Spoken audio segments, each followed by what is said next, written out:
এখানে বসতে যাচ্ছিলেন কেন? এখানে বসার জন্য আপনাকে কে পারমিশন দিছে? আমার বাবা আপনার সাথে আমাকে জোর করে বিয়ে দিছে। এত বড় বড় দাড়ি, আপনার কি মনে হয় আপনার মতো এরকম হাজবেন্ড আমি ডিজার্ভ করি? কোনোদিনও না। আজকে থেকে আপনি ফ্লোরে ঘুমাবেন। ফ্লোরে ঘুমাবো মানে? এত অবাক হওয়ার তো কিছু হয় নাই। এখন থেকে আপনি ফ্লোরে ঘুমাবেন।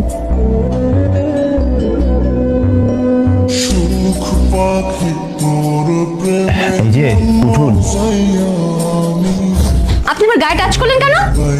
যেই দেখলেন একটা মেয়ে মানুষ চুপচাপ ঘুমায় আছে আর সেই তার সুযোগ নিতে চাইছেন না? সকাল হয়ে গেছে তো, ফজরের আজান দিয়েছে, নামাজটা পড়ে ফেলেন। আমি কি আপনাকে বলছি যে সকালে উঠে আপনি আমাকে ডাক দেন? খবরদার, কোনো ধরনের জ্ঞান আপনি আমাকে দিতে আসবেন না। আপনার নামাজ পড়তে ইচ্ছা করতেছে, আপনি যান গিয়ে নামাজ পড়েন। নাস্তা কোথায়? আমার নাস্তা। বৌমা, তুমি যে ধরনের পোশাক পরেছো, আমাদের ফ্যামিলিতে এই ধরনের পোশাক কোনো বৌমারা পরে না। আমরা তো একটু ইসলামী মাইন্ডেড। সরি, আপনাদের ফ্যামিলি থেকে পড়লো না পড়লো সেটা তো আমি দেখার কেউ না। আমার ইচ্ছে হয়েছে আমি এই ধরনের পোশাক পরছি। আমি একটা জিনিসই বুঝি না, বাবা আমাকে কি দেখে এই ফ্যামিলিতে বিয়ে দিছে। একটা ফালতু ফ্যামিলির বউ হয়ে আসছি আমি। ভাবি, একটা কথা বলি, আসলে তুমি যে ধরনের পোশাক আশাক পরো এগুলো করা উচিত না। এগুলো পড়া উচিত না মানে? এখন তোমার কাছ থেকে আমার শিখতে হবে? তুমি ভুলেও আমার ড্রেস আপ নিয়ে কোনো ধরনের কথা বলতে আসো না। যত যাই হোক, আমার ভাই কিন্তু তোমার স্বামী, আর আমার মনে হয় ভাইয়ের কথা তোমার মেনে চলা উচিত। কি? ওই কেও দাড়িওয়ালাটার কথা আমার মেনে চলতে হবে? তাই তুমি আমাকে জ্ঞান দেয়ার কি? আমি কি তোমাকে বলছি এই বিষয়ে তুমি আমাকে জ্ঞান দাও? ভাবি, তুমি এত চিল্লায় কেন কথা বলতেছো? আমি যা বলছি ঠিকই তো বলছি। শ্বশুরবাড়ির সম্মান রক্ষা করা এটা তোমার দায়িত্ব না? কি দায়িত্ব না? কোনটা দায়িত্ব আর কোনটা দায়িত্ব না সেটা আমার খুব ভালো করে জানা আছে। আমি জানো নেক্সট টাইম কোনো দিন আমার ড্রেস আপ, আমার গেট আপ, আমি কি করব না করব সেই সব বিষয়ে জ্ঞান না দিতে শুনি। স্টুপিড মেয়ে কোথাকার।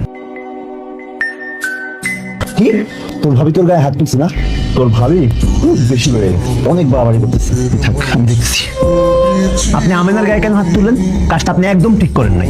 আমার আপনার কাছে জিজ্ঞেস করে তারপর ওর গায়ে হাত তুলতে হবে? হ্যাঁ? আর গায়ে কেন হাত তুলছে আপনি জানেন না? সেখানে আমাকে জ্ঞান দিতে আসছেন। আমি কি বলছি যে তার জ্ঞান আমার প্রয়োজন? আচ্ছা, সে আমার ছোট, সে আমাকে জ্ঞান দিতে আসবেই বা কিসের জন্য? আমি তো তার জ্ঞান দিব না। না, আপনি ভুল করছেন। আমেনা যা বলছে একদম ঠিকই বলছে। আপনার সমস্যা আছে বলে আমেনা বলছে। আমেনা খারাপ কিছু বলেনি আপনাকে। আমেনা ইসলামের কথা আপনাকে বলেছে। এখন ভুল ঠিক সেটাও আপনার কাছ থেকে জানতে হবে। সে কি ভুল বললো কি বললো না? আমার ইচ্ছে হয়েছে আমি থাপ্পড় মারছি। বেশি কথা বলে না, ওরা আরেকটা থাপ্পড় মারবো আমি। আপনি কিন্তু আবারও বাড়াবাড়ি করছেন। আপনি আমার আম্মা জানের সাথে খারাপ ব্যবহার করেন, আমার বোনের সাথে খারাপ ব্যবহার করেন, ওর গায়ে হাত তোলেন।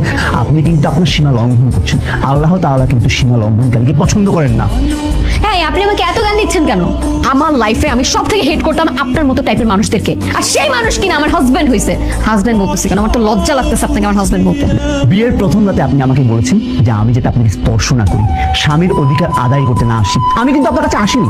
আমার দুর্বলতাকে আপনি ব্যবহার করছেন। আমার পরিবার আমাকে ভালো শিক্ষা দিয়েছে। যদি ভালো শিক্ষা না দিত তাহলে আজকে আমি আপনার গায়ে হাত তুলতাম।